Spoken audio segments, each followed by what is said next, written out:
Bismillahirrahmanirrahim. Bismillahirrahmanirrahim. Assalamualaikum warahmatullahi wabarakatuh. Ya, kembali lagi dalam acara kajian keislaman bersama Wakatubing Mengaji dan HM Production. Kali ini pemirsa ditemani oleh saya Laudal Mukhtarin dan tentunya masih bersama Pak Ustaz Abu Kaisah. Baik, hari ini tepat di hari ke-9 Ramadan. Mudah-mudahan puasa Ramadan kita tetap berjalan lancar walaupun sementara ada isu tentang corona dan sebagainya. Mudah-mudahan wabah ini cepat berlalu di bumi Indonesia pada umumnya dan juga dunia pada umumnya dan Wakatobi pada khususnya. Baik, Assalamualaikum Ustaz. Waalaikumsalam.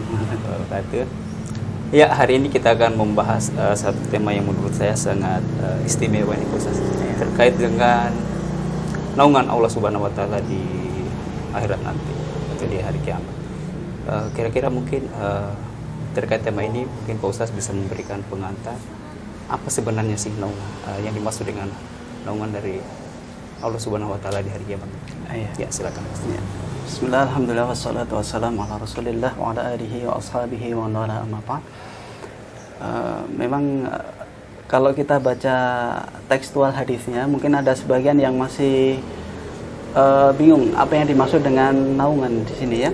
Karena Rasulullah SAW menyebutkan dalam sebuah hadis yang dikeluarkan oleh Imam Bukhari dalam sahihnya dan Imam Muslim dalam sahihnya, di mana Rasulullah SAW bersabda, sab'atun yu'dhilluhumullah fi dhillihi yawma la dhilla illa dhilluh. Ada 7 golongan yang mendapatkan naungan, yaitu naungan Allah Subhanahu wa taala pada hari tidak ada naungan kecuali naungan Allah. Kalau kita baca riwayat dalam Sahih Bukhari ini saja, hadis nomor 660 ini, mungkin kita akan bingung naungan Allah bagaimana ini. Nah, tapi kalau kita baca riwayat yang lain, maka kita akan jumpai yang dimaksud dengan naungan Allah di sini adalah naungan Dhillu Arsyih ya, karena dalam lain riwayat disebutkan Dhillu Arsyih, yaitu naungan arsy-Nya Allah Subhanahu wa taala. Maksudnya bagaimana? Ini dijelaskan oleh Asy-Syaikh Shalih Al-Munajjid hafizahullah taala, seorang ulama di Riyadh ya. Beliau menyebutkan bahwa yang dimaksud dengan naungan di sini adalah beliau menceritakan secara detail bahwa nanti di padang mahsyar seluruh manusia yang pertama kali diciptakan dan yang terakhir dilahirkan nanti di muka bumi ini semua dikumpulkan jadi satu di padang mahsyar. Semuanya dalam keadaan telanjang, dalam keadaan tidak beralas kaki dan tidak dikhitan. Semuanya dikumpulkan di padang mahsyar, di mana di hari itu matahari akan didekatkan di atas kepala manusia, ya, jauhnya kurang lebih 1 mil. Nah, kemudian setelah itu manusia semuanya mengeluarkan keringatnya. Ada yang sampai mata kaki, ada yang sampai betis, ada yang sampai paha, ada yang sampai dada, ada yang sampai telinganya, ada yang sampai menenggelamkan semuanya. Tergantung kadar amal dan dosanya masing-masing. Nah, jadi ada 7 golongan yang disebutkan oleh Nabi SAW yang akan mendapatkan naungan dari Allah, maksudnya naungan arsy-Nya Allah Subhanahu wa taala. Di bawah naungan ini mereka akan merasakan kedinginan tidak panas. Ya, merasakan kedinginan tidak panas dan tidak ada keringat yang keluar dari tubuhnya, sama sekali tidak ada. Ya, jadi naungan ini naungan arsy, di mana beliau sebutkan arsy ini adalah makhluk yang paling besar. Dan tentunya naungannya, bayangannya itu tentunya sangat besar sekali. Nah, sehingga yang berada di bawah naungan arsy-Nya Allah ini tidak akan merasakan yang namanya panas ini. Dan panas ketika di padang mahsyar itu ada 3 macam. Ya, yang pertama panasnya matahari karena didekatkan dan jaraknya 1 mil di atas kepala manusia. Yang kedua menyebabkan suasana panas adalah karena banyaknya manusia kumpul jadi satu. Itu walaupun matahari jauh pun terasa panas tentunya. Yang ketiga yaitu neraka ya, Jahannam itu sudah dinampakkan di hadapan seluruh manusia sehingga mereka panas di sana. Jadi disebutkan oleh Syekh Shalih Al-Munajjid bahwa pada hari itu panas yang meliputi semua umat manusia itu ada 3 ini. panasnya matahari, panasnya suasana, ya, kumpulnya manusia di padang mahsyar, ditambah dengan diperlihatkan jahanam di hadapan mereka, sehingga mereka sudah kepanasan duluan di situ. Sehingga mereka berkeringat. Kecuali 7 golongan yang disebut oleh Rasulullah SAW, mereka tidak merasakan kepanasan ini. Oh ya. Begitu. Ya. Nah, ini naungannya. Kira-kira begitu ya pengantar Ya. bagaimana tentang memahami tentang naungan Allah Subhanahu Wa Taala di hari kiamat kelak nanti. Baik, Ustaz, berdasarkan hadis Nabi tadi dikatakan bahwa ada 7 golongan. Kira-kira mungkin bisa dijelaskan tidak terlalu perinci 7 golongan itu apa saja, supaya juga pemirsa mungkin yang belum memahami tentang itu bisa mengetahui tentang golongan-golongan tersebut. Apakah kita ini termasuk ke dalam satu golongan itu? Kira-kira nanti ketika misalkan Ustaz nanti bisa menyebutkan rincian 7 golongan itu, pemirsa bisa bertanya-tanya, ini kira-kira saya termasuk yang golongan yang mana? Mungkin kalau misalkan belum masuk pun berusaha untuk masuk di salah satu. Ya. Harus, Ustaz. Harusnya begitu. Baik, Ustaz, silakan. Imam Bukhari ya tadi meriwayatkan dalam hadis yang ke-660, juga Imam Muslim dalam hadis yang 2427. Ya, ini dari Abu Hurairah radhiyallahu anhu, beliau menyebutkan bahwa Rasulullah SAW bersabda tadi ada 7 golongan yang mendapatkan naungan Allah Subhanahu Wa Taala pada hari tidak ada naungan kecuali naungan Allah Subhanahu Wa Taala. Beliau sebutkan 7 golongan ini. Yang pertama yaitu imamun adil, imamun adilun, yaitu imam, pemimpin yang adil. Ya, pemimpin yang adil ini yang disebutkan oleh para ulama ini adalah pemimpin wilayah, pemimpin negeri, ya, yaitu bisa berupa khalifah, amirul mukminin, atau presiden, atau raja, ya, perdana menteri, atau yang lainnya, gitu, yang memimpin suatu negeri. Ya. Tapi mereka mengkiaskan juga, ya, membahasnya secara panjang lebar, termasuk diantaranya pemimpin yang adil itu adalah seorang pemimpin perusahaan, seorang pemimpin sekolah, seorang pemimpin rumah tangga, ya, seorang pemimpin yang ada di kantor dan lain sebagainya. Kalau dia bisa berlaku adil kepada semua karyawannya, semua anggota keluarganya, ya, semua yang berada di bawah pimpinannya, tanpa membedakan satu dengan yang lainnya, dia bersikap adil. Kalau ada yang benar dia katakan benar, ya, walaupun dia tidak menyukai orang tersebut, kan dia juga bisa mengatakan salah kalau itu salah, ya, dan bisa memberikan sanksi bagi orang yang terdekat dengan dia sekalipun karena melakukan kesalahan, maka dia telah berlaku adil. Dalam hal ini dia termasuk golongan ini, ya. Bahkan Syekh Shalih Munajjid hafizahullah taala, beliau memberikan contoh yang dialami oleh Mu'adz bin Jabal. Ya, Mu'adz bin Jabal radhiyallahu anhu ketika terjadi wabah taun. Wabah semacam COVID-19 di masa pemerintahannya Umar bin Khattab radhiyallahu anhu, yang terjadi, yang menimpa negeri Syam ketika itu. Gubernur awalnya itu adalah Abu Ubaidah al-Amir bin Jarrah radhiyallahu anhu. Ketika beliau juga terkena wabah taun dan meninggal syahid, ya, dan beliau sudah diberikan kabar gembira untuk masuk dalam surga, ya.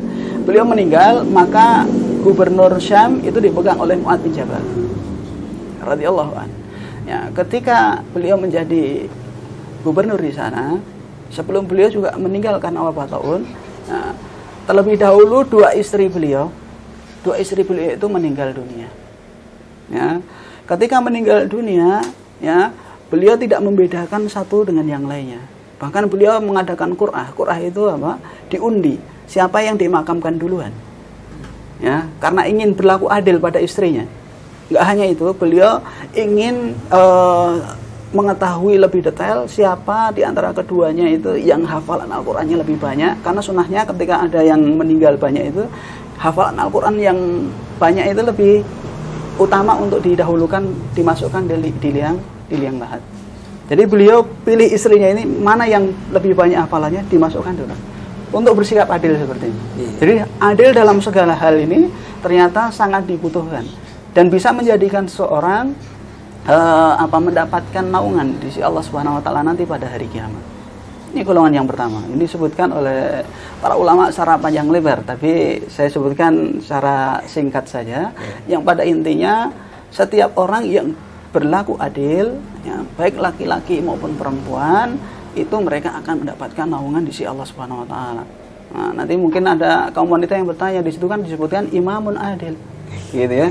Imam yang adil. Ini hanya untuk laki-laki, iya, atau perempuan juga termasuk gitu. Iya. Maka kalau perempuan kan nanti bertanya-tanya, wah ini khusus laki-laki iya. atau perempuan juga? Kalau yang direktur perempuan bagaimana gitu? Ya, perempuan disebutkan oleh para ulama gitu kan, bahwa Rasulullah SAW kan bersabda dalam hadis yang lain. Ya, Rasulullah SAW bersabda, kullukum ra'in wa kullukum mas'ulun an ra'iyatihi. Setiap kalian itu adalah pemimpin dan akan diminta pertanggungjawaban atas apa yang dipimpinnya. Itu. Kemudian beliau menyebutkan SAW yaitu imamun al-imam rais. Ya, imam itu adalah pemimpin. Ya, pemimpin bagi jamaahnya. Kemudian seorang laki warrajulu, ya, seorang laki-laki itu juga pemimpin bagi anggota keluarganya. Dan seorang wanita itu pemimpin di keluarga suaminya. Dan dia nanti akan diminta pertanggungjawaban atas apa yang dipimpinnya. Jadi wanita juga pemimpin. Kalau dia berlaku adil pada anak-anaknya, maka dia pun akan mendapatkan keutamaan ini. Ini disebutkan oleh Syekh Shalih Munajjid dalam mensyarah hadis ini. Jadi seorang wanita apakah mendapatkan bagian dari hadis ini juga akan bisa mendapatkan naungan? Iya, kalau dia bisa berlaku adil pada anak-anaknya, bisa berlaku adil dalam mengelola keuangan rumah tangga suaminya dan lain sebagainya, maka dia akan mendapatkan keutamaan ini juga. Ya, sama. Ini yang pertama ya. Yang disebutkan oleh Rasulullah SAW, imamun adil. Ya, setiap kita bisa untuk berusaha untuk menjadi imam, pemimpin yang adil, gitu ya. Baik pemimpin rumah tangga, kalau dia di tempat kerja berarti pemimpin di tempat kerjanya, apakah dia sebagai kepala bidang, kepala seksi atau siapapun yang berada di bawah kepemimpinannya, kalau dia bisa berlaku adil maka dia akan bisa mendapatkan keutamaan ini. Kemudian yang kedua, rajulun nasya'a fi ibadatillah. Seorang laki-laki yang tumbuh ya dalam beribadah kepada Allah Subhanahu wa taala. Jadi tumbuhnya dia dibesarkan dan selalu keinginannya itu beribadah kepada Allah Subhanahu wa taala. Ya. Jadi bukan melakukan kemaksiatan ya, bukan nggak ada kecondongan untuk melakukan hal-hal yang berbau maksiat begitu. Jadi golongan yang kedua ini dia selalu ya ingin berusaha beribadah kepada Allah Subhanahu wa taala. Ibadah ini kan ada macam-macam. Ada ibadah mahdhah, murni ibadah seperti sholat dan lain sebagainya. Ada yang ghairu mahdhah. Ada yang seperti kita bersedekah, bertutur kata baik sesama teman, sama bawahan, sama atasan, ya, sama orang-orang yang kita kenal maupun tidak kita kenal. Ketika baru jumpa kita bertutur kata baik dan lain sebagainya. Ini juga bagian kalau kita niatkan untuk ibadah, juga termasuk bagian dari ibadah. Bekerja pun ibadah. Nah, sebagaimana dikatakan oleh Syekhul Islam Taimiyah dalam kitabnya Al-Ubudiyah, beliau sebutkan yang disebut ibadah adalah ismun jami'un likulli ma yuhibbuhullahu wa yardah minal aqwali wal af'al adh-dhahirah wal batinah.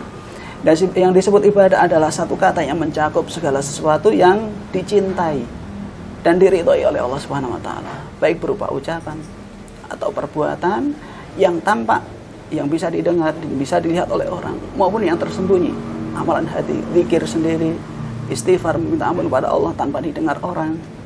Ini juga termasuk bagian dari ibadah. Ternyata ladang ibadah itu sangat-sangat banyak. Ya, kita pun bisa masuk dalam golongan yang kedua ini. Ya.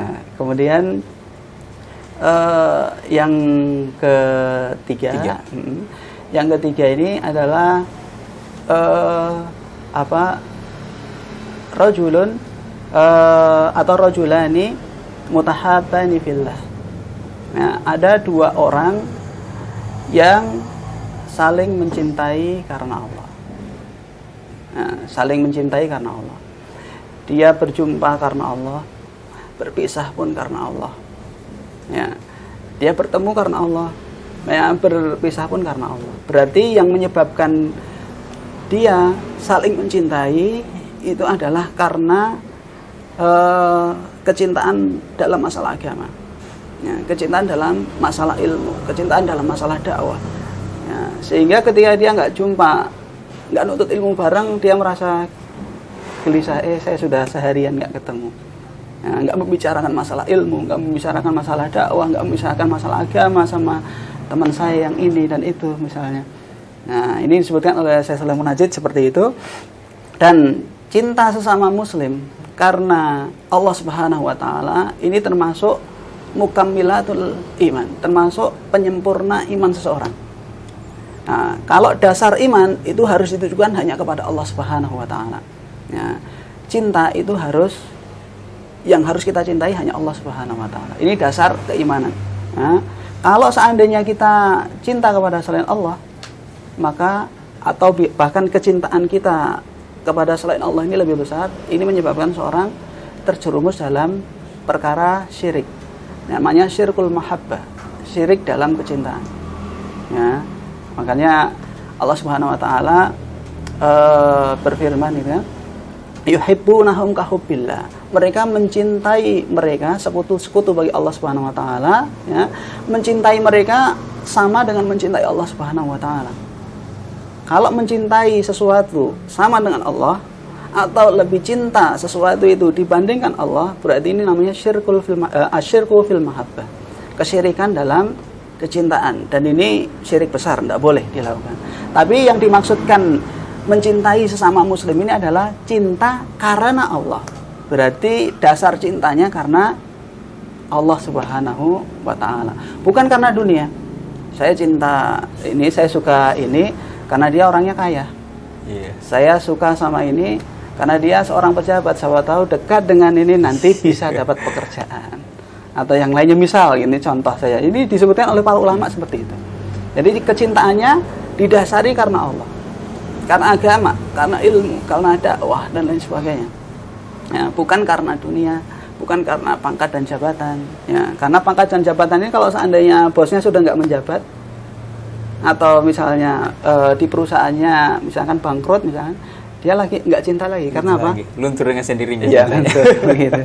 Karena landasan cintanya bukan karena Allah, karena dunia, karena harta, karena pangkat, karena jabatan atau yang lain.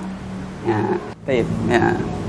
Kemudian rajulun qalbuhu mu'allaqun bil masjid. Seorang yang hatinya ini selalu terpaut pada masjid. Ya, walaupun dia nggak ada di masjid, ya, tapi hatinya ini selalu terpaut pada masjid. Kalau meninggalkan masjid, wah di masjid gimana ya kondisinya? Ini kalau dalam ilmu balaghah gitu ya. Ilmu balaghah itu salah satu cabang ilmu bahasa Arab gitu. Dalam ilmu balaghah itu, dalam hadis ini terdapat tasbih ini. Seolah-olah menggantungkan, menyerupakan seorang muslim atau mukmin itu dengan lampu yang ada di masjid. Ya. Lampu itu kan digantungkan di masjid. Dan nggak akan keluar dari masjid kecuali lampu itu mati, diganti dengan lampu yang lain. Ya. Seorang mukmin atau seseorang yang hatinya selalu terpaut pada masjid, selalu bergantung pada masjid, ya, ini seperti lampu ini. Artinya dia walaupun bagaimanapun keadaannya, dia berada di masjid terus. Walaupun orangnya keluar dari masjid. Dalam hadis yang diriwayatkan oleh Imam Malik bin Anas radhiyallahu anhu dalam kitabnya Al-Muwatta disebutkan bahwa hatinya ini walaupun orangnya itu keluar, gitu kan, nanti sampai dia balik lagi, yang dipikirkan itu selalu masjid, waktu sholat, atau ingin memakmurkan masjid dengan membaca Al-Quran, dengan majelis taklim, ya, dengan ibadah-ibadah yang lain di sana. Berusaha ingin memakmurkan masjid. Gitu. Nah, dan di sini disebutkan rajulun qalbuhu mu'allaqun bil masajid, seorang yang hatinya terpaut pada masjid, enggak hanya masjid di kampungnya saja. Iya, enggak, tapi di masjid manapun juga dia berusaha. Karena di sini disebutkan dalam bentuk plural ya, bentuk jamak gitu ya. Bentuk jamak itu dia hatinya selalu terpaut pada masjid. Masjid sana bagaimana ya, masjid sini bagaimana, masjid sana bagaimana. Kalau dia pergi ke satu tempat misalkan, ini sudah jam sholat belum, mau cari masjid dan lain sebagainya. Ini ciri bahwa hatinya itu selalu bergantung pada masjid. Dan orang seperti ini, ya, ini akan mendapatkan naungan di sisi Allah Subhanahu wa taala, orang pilihan. Karena nggak semua orang seperti ini. Karena sebetulnya dari sisi materi, kalau hati bergantung pada masjid itu apa keuntungannya? Kalau bergantung pada kantor mungkin karena harus absen gitu. Jadi ada materi yang dia terima, begitu. Tapi kalau bergantung pada masjid, apa yang diterima? Uang infak pun nggak boleh dia ambil. Dia hanya boleh kelola untuk kemakmuran masjid.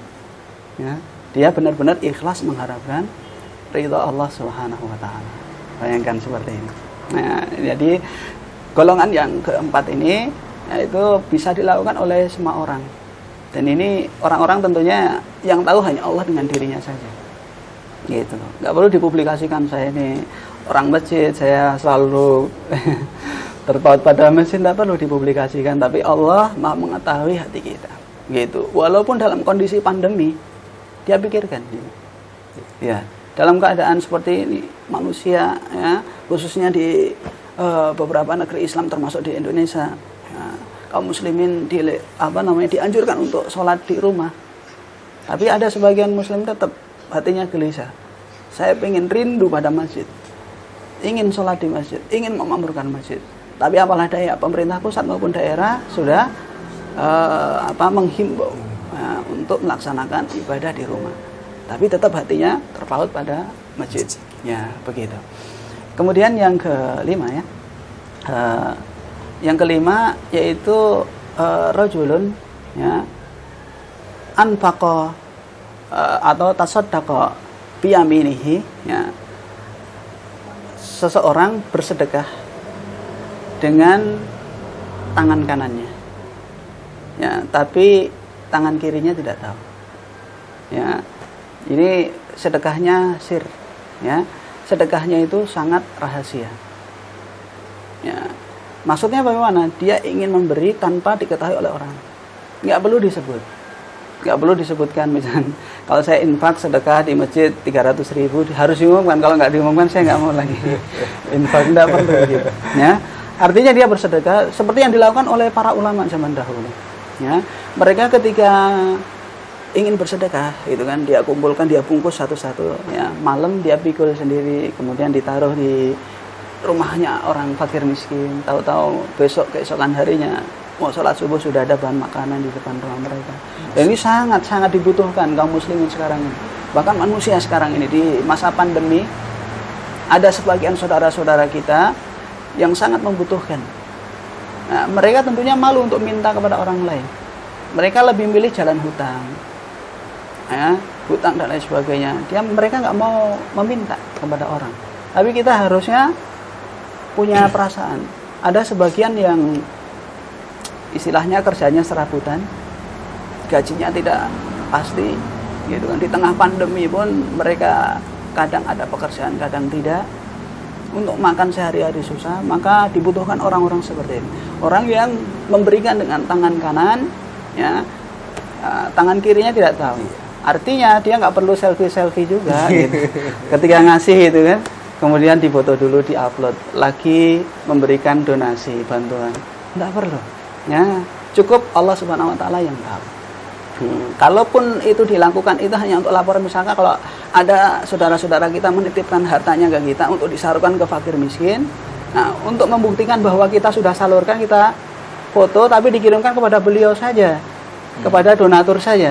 Untuk membuktikan bahwa saya sudah salurkan dana yang Anda berikan kepada atau Anda titipkan kepada saya, kepada orang-orang yang berhak menerimanya. Bukan untuk diupload di medsos atau apa, ya.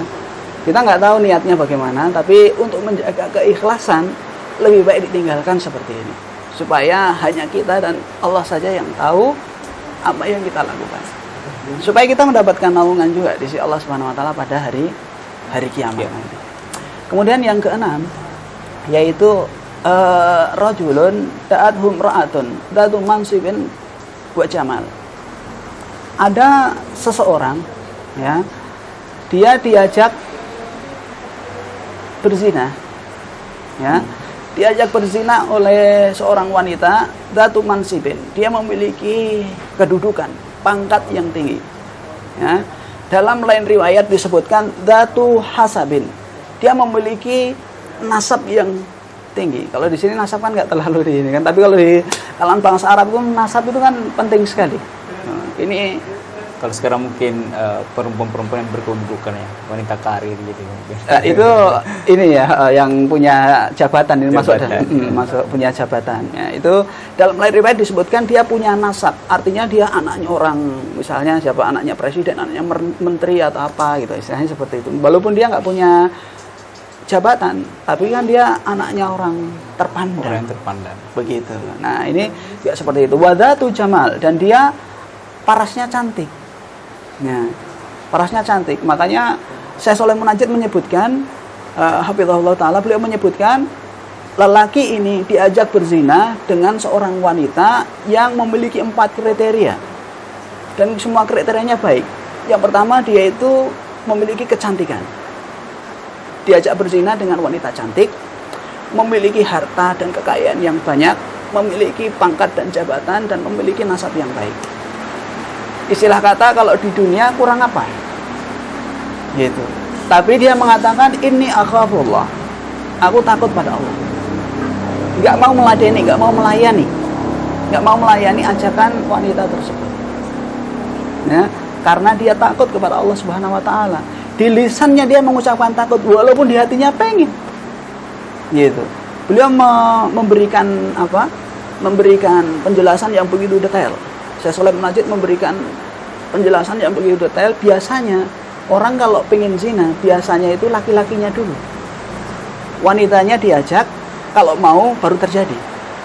Biasanya rata-rata. Ini wanitanya yang menawarkan diri kan gitu. Itu laki-lakinya ya, luar biasanya di situ. Seperti yang terjadi pada Nabi Yusuf alaihissalam. Wanita terpandang, kaya raya, punya jabatan, punya harta, cantik lagi. Gitu. Tapi beliau takut kepada Allah Subhanahu wa taala. Sebagai contoh ini Nabi Yusuf alaihissalam. Jelas begitu ya. Jadi ini juga mendapatkan naungan di sisi Allah Subhanahu wa taala. Apakah ini semua ini berlaku bagi laki-laki saja? Tidak, perempuan pun juga. Kalau ada seorang wanita diajak berzina dengan apa? Pejabat misalnya, pejabat. Kemudian dia memiliki harta kekayaan yang banyak, ditawari puluhan juta, ratusan juta misalnya, atau lebih dari itu. Kemudian ditawari pangkat dan jabatan, orangnya pun ganteng misalnya, ya, memiliki harta kekayaan yang banyak. Tapi wanita tersebut mengatakan ini akhafullah, saya takut pada Allah. Berarti yang melatar belakangi penolakannya bukan karena apa-apa, tapi karena takut kepada Allah Subhanahu wa taala. Inilah yang menyebabkan dia mendapatkan naungan di sisi Allah Subhanahu wa taala. Gitu ya. Kemudian yang terakhir, ini cuma singkat-singkat saya ini. Yang terakhir itu adalah rajulun, ya, yadhkurullah. Dia rajulun, seorang laki-laki sendiri di malam hari di tempat sepi, ya, mengingat Allah Subhanahu wa taala, berzikir kepada Allah Subhanahu wa taala, ya, hingga fadat aina, sehingga air matanya menetes. Ya, sehingga air matanya menetes. Dia berzikir, ya, mengingat Allah. Kemudian mengingat dosa-dosanya yang begitu banyak. Kemudian dia minta ampun kepada Allah Subhanahu wa taala. Dia yakin betul tidak ada yang bisa mengampuni dosanya kecuali hanya Allah Subhanahu wa taala. Hingga keluar air mata dari matanya. Ya. Dia menangisi dosa-dosanya. Dia minta ampun kepada Allah Subhanahu wa taala sehingga dia benar-benar ikhlas melakukannya ini karena Allah Subhanahu wa taala. Karena enggak ada yang melihat satu pun. Dia sendirian. Yang tahu hanya Allah Subhanahu wa taala. Nah, orang seperti ini pun akan mendapatkan naungan di sisi Allah Subhanahu wa taala. Ini berlaku baik bagi laki-laki maupun perempuan. Sama. Ya, semuanya di posisi yang sama. Laki-laki dan perempuan dalam posisi yang sama dalam masalah ini. Ya. Ini 7 golongan yang mendapatkan naungan di sisi Allah Subhanahu wa taala yang disebutkan dalam hadis ini saja. Adakah golongan lain yang mendapatkan naungan di sisi Allah Subhanahu wa taala selain 7 golongan yang telah disebutkan? Ada. Diriwayatkan oleh Imam Muslim dalam sahihnya, diriwayatkan oleh Imam Tirmidzi, ya, diriwayatkan oleh Imam Abu Dawud dan yang lainnya dalam sunan mereka. Ya, ada. Ya, sebagian riwayatnya hasan, ya, sebagian riwayatnya dhaif. Yang sebutkan ada yang hasan atau ada yang sahih dulu diriwayatkan oleh Imam Muslim dalam sahihnya, yaitu orang yang menunda pembayaran utang. Misalkan ada orang yang hutang pada saya, Dia belum mampu, dia tunda, dia tunggu sampai dia mampu. Ya. Dia berikan kesempatan sampai dia mampu membayarnya. Atau dia bebaskan utangnya. Ya. Atau dia bebaskan utangnya. Ini termasuk golongan yang mendapatkan naungan dari Allah Subhanahu wa taala. Sebagaimana diriwayatkan oleh Imam Muslim dalam sahihnya. Ini di luar dari hadis yang kita bahas di awal. Ya. Ya. Selain itu ada golongan-golongan yang lainnya, tapi disebutkan oleh Ibnu Hajar Al-Asqalani dalam kitabnya Fathul Bari. Cuma hadis ini dikomentari oleh Syalbani, hadisnya dhaif gitu. Jadi nggak perlu saya sebutkan gitu, karena riwayatnya dhaif. Nah, khawatir nanti diyakini bahwa golongan itu masuk di dalamnya. Padahal kalau hadis dhaif kan tidak bisa dijadikan sebagai sandaran hukum seperti itu. Jadi beberapa golongan yang nantinya akan mendapatkan naungan di sisi Allah Subhanahu wa taala ya. Kita tinggal bercermin kita masuk golongan yang mana dan ingin masuk golongan yang mana yang mudah bagi kita. Semuanya Allah mudahkan. Ada yang hubungannya langsung dengan Allah tanpa butuh modal berupa materi. Contohnya adalah berzikir di malam hari, istighfar, mengingat Allah Subhanahu wa taala, nggak butuh modal. Gitu. Nah, ada yang berinfak butuh modal. Ya, seperti tadi berinfak sedekah dengan tangan kanan, tangan kiri tidak tahu. Ya, mana yang mudah buat kita? Silahkan dilakukan. Ada yang langsung berhubungan dengan Allah Subhanahu wa taala, ada yang berhubungan dengan manusia. Berhubungan dengan manusia tadi bersedekah, menolak berzina dengan wanita, ya, dan yang lainnya. Ada yang berhubungan langsung dengan Allah Subhanahu wa taala. Mana yang mudah buat kita, maka kita lakukan agar kita mendapatkan naungan di sisi Allah Subhanahu wa taala nanti pada hari kiamat seperti itu. Iya, baik Ustaz. Kira tadi penjelasannya cukup menarik dan sangat kompleks sekali. Baik Ustaz, sebelum kita lanjut, karena ini kebetulan kita lagi live, mungkin saya akan mengajak pemirsa juga, pemirsa kajian Islami di Wakatul Mengaji, untuk bisa berpartisipasi langsung bersama kami, bisa mengajukan pertanyaan-pertanyaan terkait dengan tema yang sedang kita bahas pada sore hari ini. Kami tunggu partisipasinya agar bisa lebih memahami lagi konten yang sementara kita bahas pada sore hari. Baik Ustaz, tadi sudah dijelaskan apa itu naungan, kemudian 7 golongan-golongan tadi. Saya tergelitik ke yang golongan ke berapa tadi? 6 mungkin ya, yang bersedekah dengan tangan kanan dan tangan kiri tidak boleh mengetahui.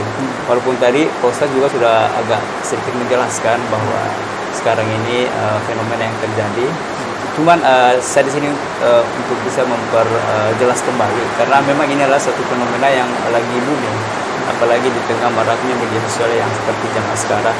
Karena sekarang orang seperti yang saya sampaikan tadi, bahwa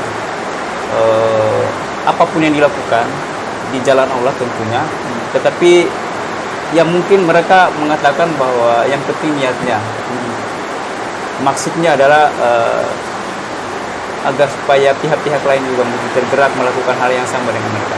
Itu bagaimana? Maksudnya mereka mengupload ataupun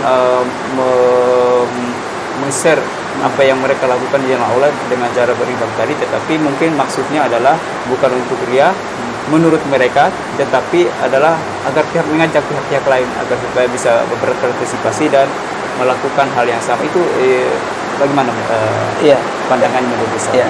Itu ada 3 syarat yang disebutkan oleh Syekh Shalih Munajjid. Itu sebetulnya kalau kita ingin mengajak kaum muslimin yang lain untuk bersedekah, tujuannya seperti itu, maka hal ini diperbolehkan, tapi dengan 3 syarat. Yang pertama syaratnya adalah dia bisa menjaga keikhlasannya, ya. Yang kedua adalah niat daripada memfoto atau mengupload atau memvideokan apa yang dia lakukan itu adalah untuk mengajak. Tidak ada perasaan untuk ujub, riak dan lain sebagainya, atau sum'ah, pengen dilihat, dipandang, dipuji oleh orang, ya. Nah, kemudian yang ketiga, ya, dia benar-benar bisa menjaga niatnya ini, ya, sampai selesai amal, gitu ya. Niatnya ikhlas, ya. Kemudian dia berusaha untuk mengajak orang lain, ya. Yang ketiga, dia bisa menjaga niatnya ini sampai amalnya selesai. Jangan ada terbesit sama sekali, ya, untuk mendapatkan pujian, sanjungan dan lain sebagainya. Dan ini diperbolehkan dengan syarat-syarat ini. Ya, ini berdasarkan hadis Nabi SAW. Rasulullah SAW pada satu ketika menyuruh sahabatnya untuk bersedekah. Ya, beliau melihat ada salah seorang sahabatnya yang fakir, miskin. Maka beliau anjurkan untuk yang kaya itu sedekah sama yang fakir itu. Tapi sahabat yang berada di sekelilingnya ini nggak segera sedekah. Ya, atau dalam bahasa kita ini kurang empatinya kurang gitu, kurang sensitivitasnya juga kurang gitu ya. Sudah dianjurkan tapi kayaknya belum respon gitu ya. Akhirnya ada seorang dari sahabat yang mengetahui maksud dari Nabi SAW. Beliau sampai sedih karena sudah menganjurkan, tidak segera direspon oleh sahabat yang lain. Akhirnya seorang sahabat mengetahui Rasulullah SAW sedih karena anjuran beliau tidak segera direspon. Akhirnya beliau pulang ke rumah dengan membawa bahan makanan di hadapan Nabi SAW. Kemudian beliau mengatakan di hadapan orang banyak, di hadapan sahabat yang lain. Nah, beliau mengatakan ini saya sedekahkan di jalan Allah Subhanahu wa taala. Kemudian sahabat yang lainnya melihat kejadian itu. Lalu Rasulullah SAW mendoakan orang yang bersedekah ini. Ya. Lalu satu demi satu para sahabat yang melihat kejadian itu mengikuti sedekahnya orang yang pertama ini. 1, 2, 3 diikuti oleh orang yang lain. Lalu Rasulullah SAW bersabda, "Man sanna fil Islami sunnatan hasanatan, falahu ajruha wa ajru man amila biha." Barang siapa yang dalam Islam memberikan contoh yang baik, maka baginya pahala dan pahala orang-orang yang mengikutinya, tanpa mengurangi pahala mereka sedikit pun. Nah, kalau memang niatnya untuk memotivasi yang lain untuk melakukan hal yang sama atau lebih baik dari dirinya, ini tidak apa-apa selagi dia bisa menjaga keikhlasan. Gitu. Dan dia jaga terus sampai amalnya selesai. Begitu. Tapi kalau tidak bisa menjaga, alangkah lebih baiknya supaya dia mendapatkan keutamaan naungan ini, maka dia sedekahnya sembunyi-sembunyi. Tapi kalau memang di-share bisa memberikan maslahat, silahkan. Tapi biasanya saya nggak tahu, ini sebagian yang sering nanya gitu kan, ini ibadah apapun juga soalnya dia biar bukan ibadah, lagi jalan dia selfie juga gitu. Sekarang perjalanan menuju ini kan nggak perlu gitu kan. Tapi kalau memang niatnya ikhlas karena Allah, silahkan, tidak apa-apa, ada dalilnya juga. Begitu. Ya, jadi bersama Ketua Imam Haji itu tadi terkait dengan yang lagi marak saat ini, ya, orang dikit-dikit upload, dikit-dikit share media sosial. Kembali lagi bahwa niat masing-masing. Artinya bahwa selama dia tidak punya niat untuk ria ataupun pamer, itu saya kira bisa dimaklumi ataupun tidak apa-apa. Baik, sekali lagi kami ingatkan pemirsa Wakatul Imam Haji yang mau berpartisipasi dengan kami yang lagi live, bisa mengirimkan pertanyaan ataupun saran terkait dengan acara ini, ataupun mungkin ada masukan terkait tema-tema apa yang akan kami bahas di pertemuan-pertemuan mendatang. Baik Ustaz, kita lanjut sambil menunggu pertanyaan dari pemirsa. Selain daripada 7 golongan tadi, ada naungan di naungan Allah di akhirat nanti. Tadi kan sudah disebutkan ada 7 golongan.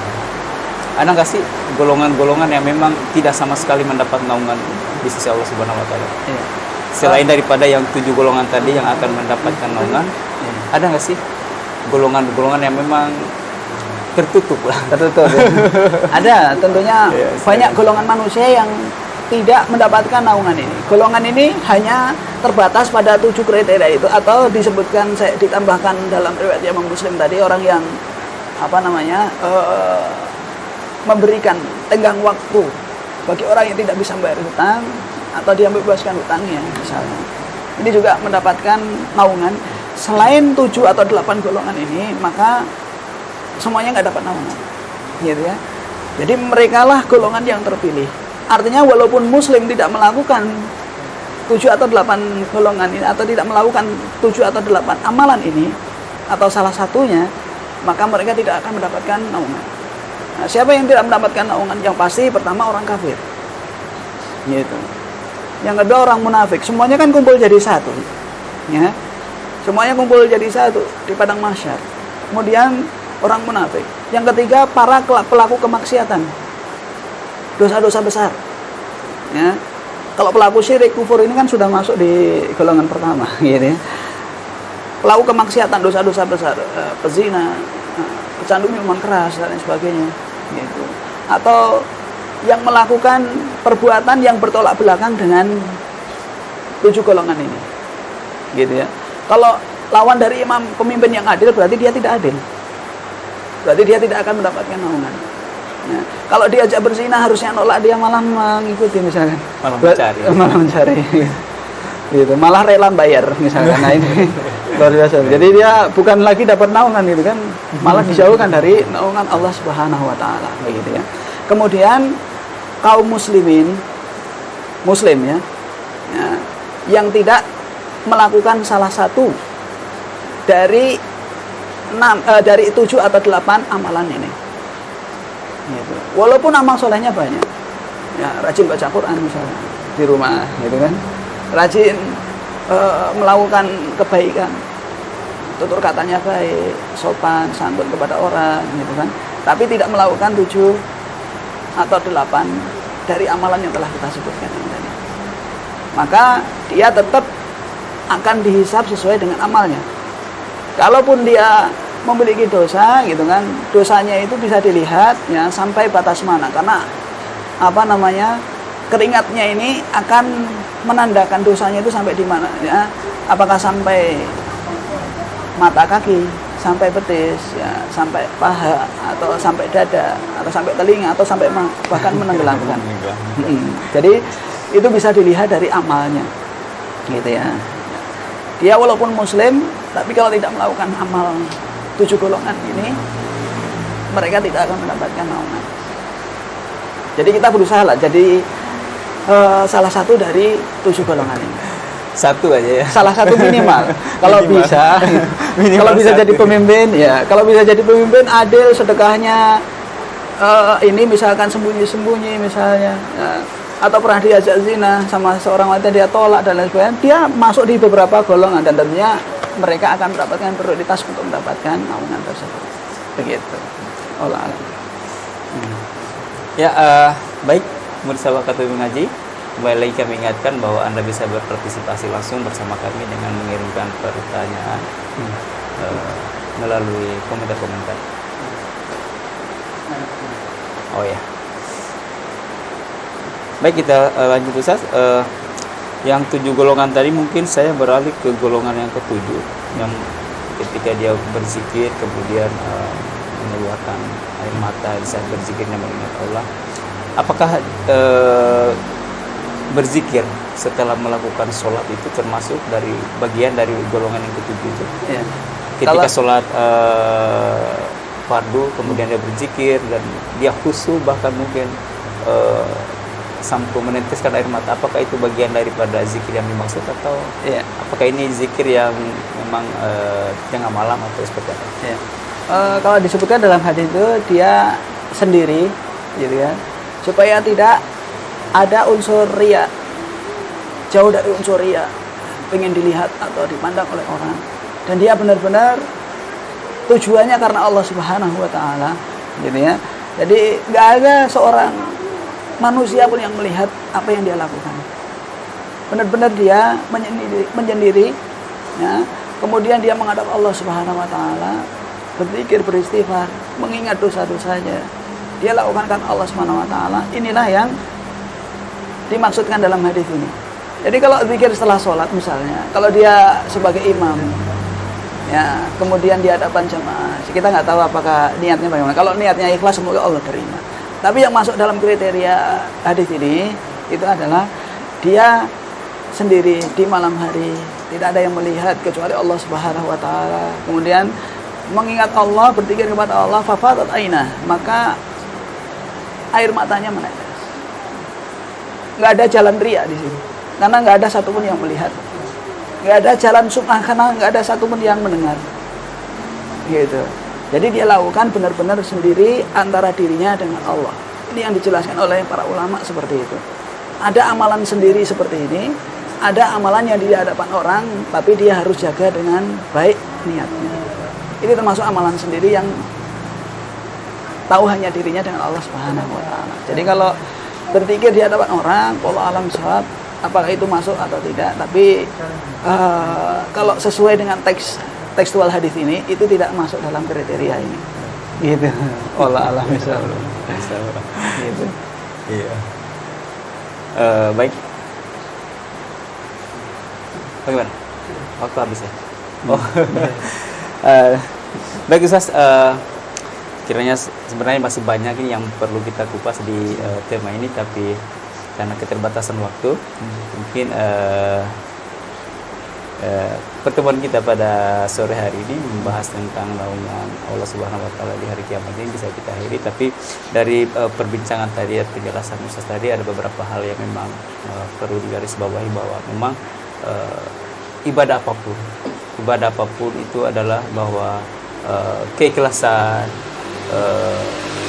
jangan ada unsur selain Allah, itu sangat penting dalam menentukan amal kebaikan, kebajikan yang kita lakukan untuk mendapatkan ridho dan naungan Allah Subhanahu wa taala. Sekian mungkin itu. Di samping bahwa ada tadi disebutkan 7 golongan itu, ada juga golongan-golongan yang memang sama sekali tidak akan mendapat naungan di sisi Allah Subhanahu wa taala. Yang pertama itu adalah orang kafir, orang munafik, ataupun orang pelaku-pelaku maksiat besar, baik itu pezina, peminum, dan lain sebagainya. Mudah-mudahan kita tidak termasuk. Allah jauhkan kita semuanya dari perbuatan seperti itu. Baik, pemirsa Wakatubit mengaji, demikianlah tadi kajian keislaman kita di bulan Ramadan pada sore hari ini dengan tema naungan Allah Subhanahu wa taala di hari kiamat bersama Ustaz Abu Kaisa.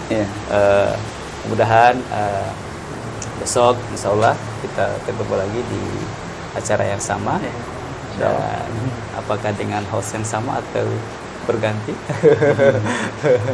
Dan mudah-mudahan apa yang kita lakukan hari ini mendapat barokah dan nilai ibadah tentunya di sisi Allah Subhanahu wa taala. Saya kira demikian.